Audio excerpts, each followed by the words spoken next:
UFC. But prior, we were trying to get him fights because he was a wrestler, he was newer. We could not find him a fight because on YouTube there's videos of him suplexing dudes on top of their head and knocking them out. People don't want to go into that. So no, I don't. but you're right though. It is admirable to the people who do it, but to people that mostly want to protect their records and want to get into the UFC, I totally understand that. Get to the UFC, I know it's a big thing right now about fighters' pay, but get the big payday eventually. Yeah. Make a career out of it. So I understand the protection part, but on the other end, it's like, yeah, but you got to put yourself out there and test yourself. 100%. Like, you don't know. Like, there is an element of the unknown. Like, if I know that I'm going to wreck this guy, like, are you really putting yourself to the limit? Like, I've seen this guy fight. Like, he's good, but I know that I'm next level. Like, so what am I going and getting out of this? Well, there are guys that know they're next level, but then they can't perform. There's that too. Well, yeah. No, there's... I think, like, you use Masvidal as an example. I think Masvidal can be a world champion. I think he will never be a world champion. And I don't think it has anything to do with his skill level. I think it has everything to do with his mentality. I think I look at a guy like him who went on a crazy streak in recent years. Nuts, right? And it was all mental. It's like, I saw this coming. I planned this out. I plotted everything. And I think he didn't think past the fighting for the belt. That's where, from the outside, you thought about getting there. You didn't think about making it there. Like the final step. Exactly. Yeah, he was missing that. And then, obviously animosity, and we all know what happened, but I look at a guy like that, I'm like, love watching him fight. I'm a huge fan. Entertaining, but it's like, I don't think he'll ever be world champion. Not as long as Usman's there. I don't think anybody's going to be world champion as long as Usman's still fighting. I don't know. That dude's built different. He's built different. He's got it all. He's like literally got it all. Well, he has everything, and there's one thing he hasn't been tested on, is nobody's ever put him on his back. But can you? That's the same difference. thing happened with GSP, right? Yeah. Like, he's been tested. No one's ever put him on his back. Who put him on his back? Matt Hughes and BJ Penn beat him the first time. He started champ. Yeah. Champ GSP. Oh, yeah, for sure. But he was tested along the way. Oh, he was tested along the way. Yeah. He took a couple L's along the way. He did. Matt Serra put his lights out. I know. That was such a great fight. But then the revenge was even sweeter because it's like... Revenge was actually hard to watch. It was. Like, this isn't fair. No, but it's interesting because you see a guy who had a mental lapse in the first fight and then just said, no. I'm about to wreck this dude. And he was like, and I'm going to take my time. Yeah. It was almost like torture. Like, great. I'm going to put you through the ringer. I love guys that do that. Yeah, like I could finish you right now, but I'm just going to knee you to the chest a couple more times. Oh my God.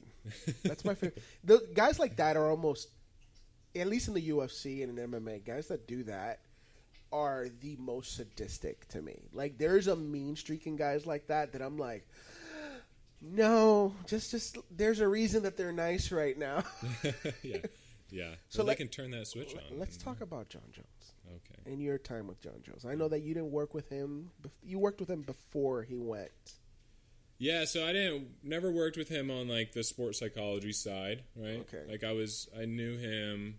So imagine you're a 21-year-old meeting Jon Jones for the first time. Savage. He's like 2 years older than me. I mean, it just was a cool experience to like get to know him. I mean, I considered us friends for a little while, and like we would hang out, play Call of Duty, go party a little bit. Met his family, went to a fight, his Machushenko fight in San Diego. It was like my present from my boss at the time. Was like, hey, like I'll hook you up. You just pay for your flight. Like we'll get you tickets. All that. So I stayed with them. I actually wrestled his dad in the hotel room. Like they were just like messing around.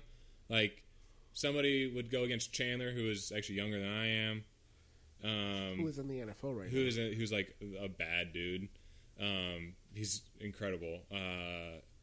And then, I don't know, they were just like, hey, intern, because they called me intern, right? I was an intern. So, they're like, hey, intern, like, go against John's dad. Like, I don't know. I felt really bad. Like, are you frail? Like, I don't know. And I don't know. Like, I'm not even a white belt. Like, we didn't have, like, I just rolled every now and then. It wasn't, like, great or anything. But, yeah, we, like, wrestled for a couple minutes, and, like, you know, nothing, like, it went to the ground. There's a little scramble, and that was it. Now I lost my train of thought. Where were we going with this, John? Where were you going? Like, I guess his mentality. His mentality. Where, so I never really worked with him on that side.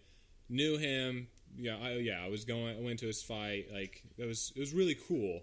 I viewed us as friends. Then I went back, still hung out with him, and man, one of the things that really stuck with me was he was talking to me when I started learning about sports psychology, about the mental side. And so I'm like asking him questions, and he's like, you know, I think about it like, I physically, when I'm out of camp, like, he would get fat.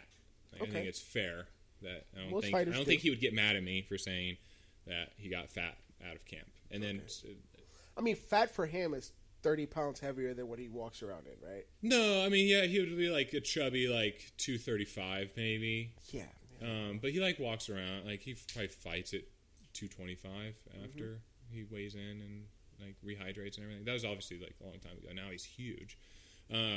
But he was, like, man, so physically I kind of let myself go. But mentally, like, I'm always there. Like, I'm taking notes. I'm watching fights. Like, I stay engaged mentally all the time. And I thought that was really interesting. Is like, okay, you let yourself go, and you just get yourself back in shape, which maybe there's something to that. I don't know.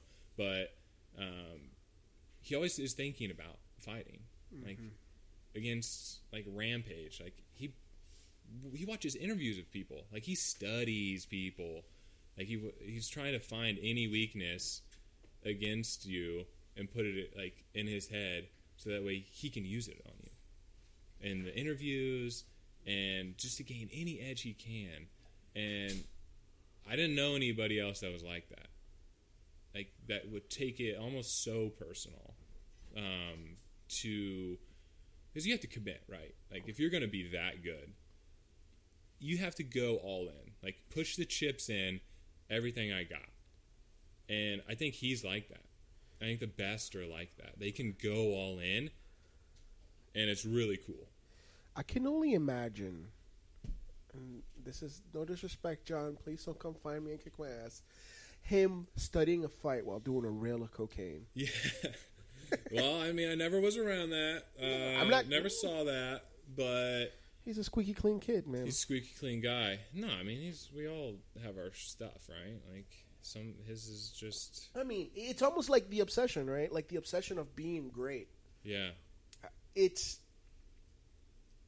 I hate to say that, but I feel that in comedy. Like this, like, calling. It's like, no, you don't understand. I might not be good yet, but motherfucker, you will. Like, you're gonna see me. It's like, and mentally, I see that not only in comedy, but, like, just the way I want to live my life. It's like there's this air of, like, it's just a matter of time, and it's not just getting there, but it's like maintaining it, seeing everything, you know. Buying my parents' house, buying all these other things, not necessarily like physically, but it's hard to explain when I tell people. It's like, no, this is what I was put on this earth to do. Yeah, this is what I'm going to do. And you say that, and people go, but you're not even that funny yet. And I'm like, don't worry about it. It's gonna happen. Yeah, but you're focused on the process. You're focused on how you're gonna go about it. All they can see is, like, what you're talking about, this outcome that. Like, I don't see that. Like, from where you are to where you're talking about going, like, that doesn't make any sense. Like, you're not gonna do that. But haters are gonna hate, man. I don't care about haters. Haters are gonna hate. I don't care about and you just got to do you. It's funny because I love the process of doing something hard, right? The process of doing something hard. Yeah.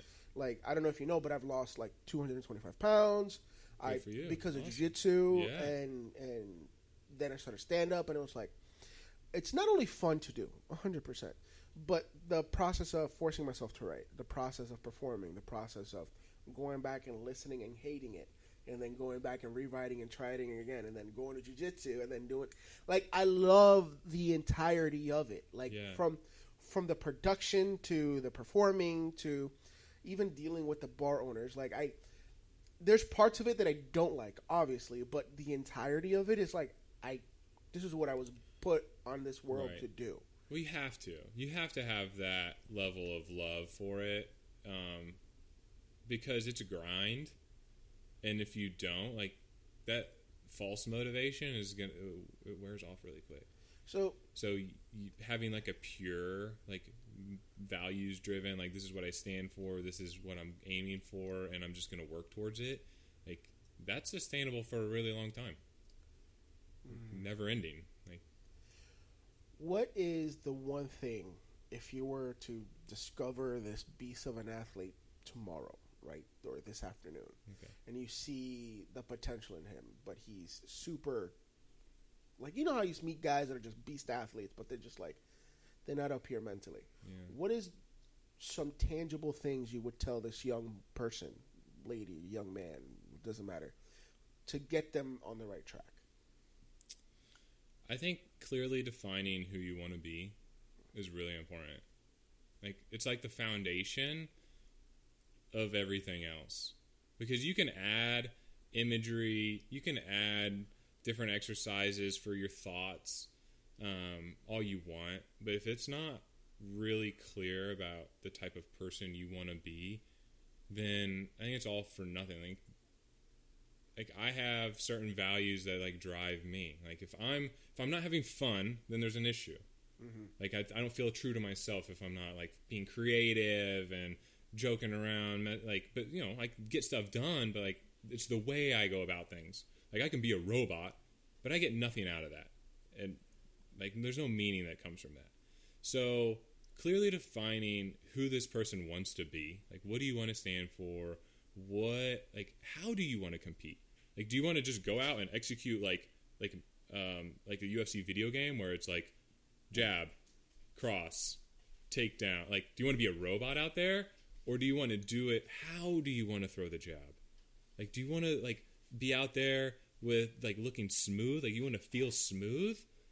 And you want to feel like, you know, you're this, like, a beast?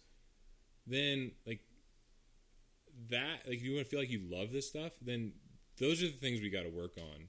And you got to do those on a daily basis. That way when things get tough, it's like what we talked about.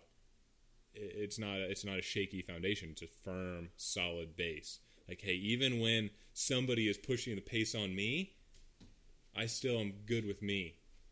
I can still rise to this occasion. Well, you have to have the skill level, obviously, but you can still do it in a way. Like, how are you going to do that stuff? So just like, my favorite thing is writing. I think writing is very important. It puts our thoughts on paper. It's something we probably don't do enough, and I've been really trying to do it more. But writing what you stand for, and just notice over time. Do it for a little while. Write a sentence a day. Like, what do I want out of today? Or what do I think about, like, what matters to me? That's interesting to say that, because it's a very, and don't take this the wrong way, it's a very secular way of saying, what's your mission? What's your mission in life? Right? Yeah. Like, in my time, and this is, most people don't know this, but I used to be a youth pastor. Okay, so this is why I'm not afraid of the stage. But I remember one of my mentors when I was in the church used to say, it's like, you need to know what your mission in life is. It was like, at gunpoint, somebody tells you, why are you here? You need to be able to rattle that off without blinking an eye, like a soldier. And I'm like, okay, what is my mission in life? You know, and I always look at it like that, and I look at guys like GSP, John Jones, Canelo Alvarez, you know, all these greats that, you know, in sport, I think it's very tangible that in sport we have these guys that just live that example, right? And I'm like, oh, they have a clear mission in life, right? Let it be changing their family's economic situation, or just like a guy like Usman who just wants to be the fucking best. Right. Like, I want to, like,